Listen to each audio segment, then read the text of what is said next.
अभी इसके बाद में पार्ट है कि भाई तुम जाप ध्यान कर दो। बहुत बार ऐसा होता है तुमने कुछ चीज़ें आसन पे बैठ के आधे सब्जेक्ट पे छोड़ दी, तुमने आधा काम किया आधा काम नहीं किया, तो अब तुम तो थक गए हो, तुम तो आसन में बैठ के जाप ध्यान कर नहीं सकते, काम में लग नहीं सकते।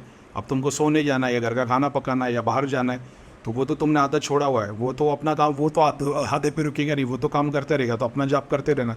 उसके बाद हुआ ऐसा कि तुम सोने के लिए आओगे तो तुम पे तब अटैक होगा। तो उस टाइम पे क्या करना है कि तुमको वो मतलब एग्जाम्पल के तौर पे प्रे करके सो रहे हो कि मेरी मदद करे, जैसा मान लो त्रिलोक नगरी की शक्ति है, या मैं तो ये बोलता हूँ अपने कुल देवता इष्ट देवता पितृ देवता से मदद मांगो, वही बेस्ट है। लेकिन त्रिलोक नगरी की शक्ति है तुम्हारे को उस चीज़ में मदद कर दे। अगर तुम्हारे को ये डाउट है करीम भाई करण पिशाचनी और क्या बोलते हैं, क्या थी वो भेजे थे, जोगिनी को यूज़ कर रहे हैं और जीनों को यूज़ कर रहे हैं, तो फिर त्रिलोक नगरी की शक्ति को नहीं भी बोलोगे उसको फ़र्क नहीं पड़ता भाई। वो ब्रह्मा विष्णु महेश जो शिव पार्वती वो पूरा वैसा सिस्टम है। वो जीरो से लेकर इन्फिनिट तक वो सब है, वो सब तुम्हारे डिफ़ॉल्ट में आए थे। लेकिन तो फिर प्रे करके सोया करो कि हमारा आबा प्रोटेक्ट करो, अभी मैं सोने जा रहा हूँ, तो अभी तेरे को पता है भगवान मैं सोने जा रहा हूँ, अभी अच्छे से होगा तो सुबह उठूंगा, बाकी तेरी मर्जी। तो अटैक तो होगा, अटैक होगा तो तुमको कुछ साइंस मिल जाएंगे।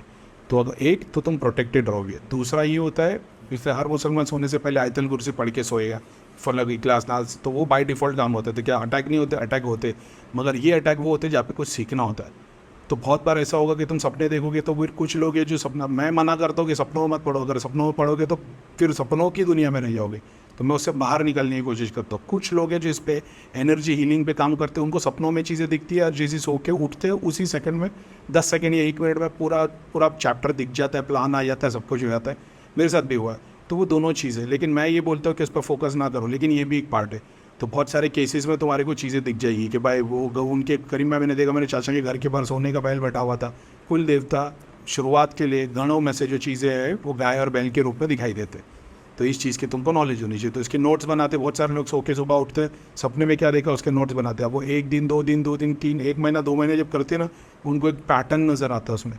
जैसे वो पैटर्न को समझ लेते ना, उनकी स्पिरिचुअल मटेरियल लाइफ में ग्रोथ हो जाती है, क्योंकि वो पैटर्न समझ गए। जैसे मैं कैसे करता था, मैं देखता था ये तरीका है, ये लोग इससे सॉल्व होते, ये इतना है, ये कुल देवता है, ये इष्ट देवता है, ये 7 चक्र है, इस पर इनका स्थान है, इसको आयुर्वेद में यहाँ बताया, साइंस में यहाँ बताया, फिजिकल बॉडी में।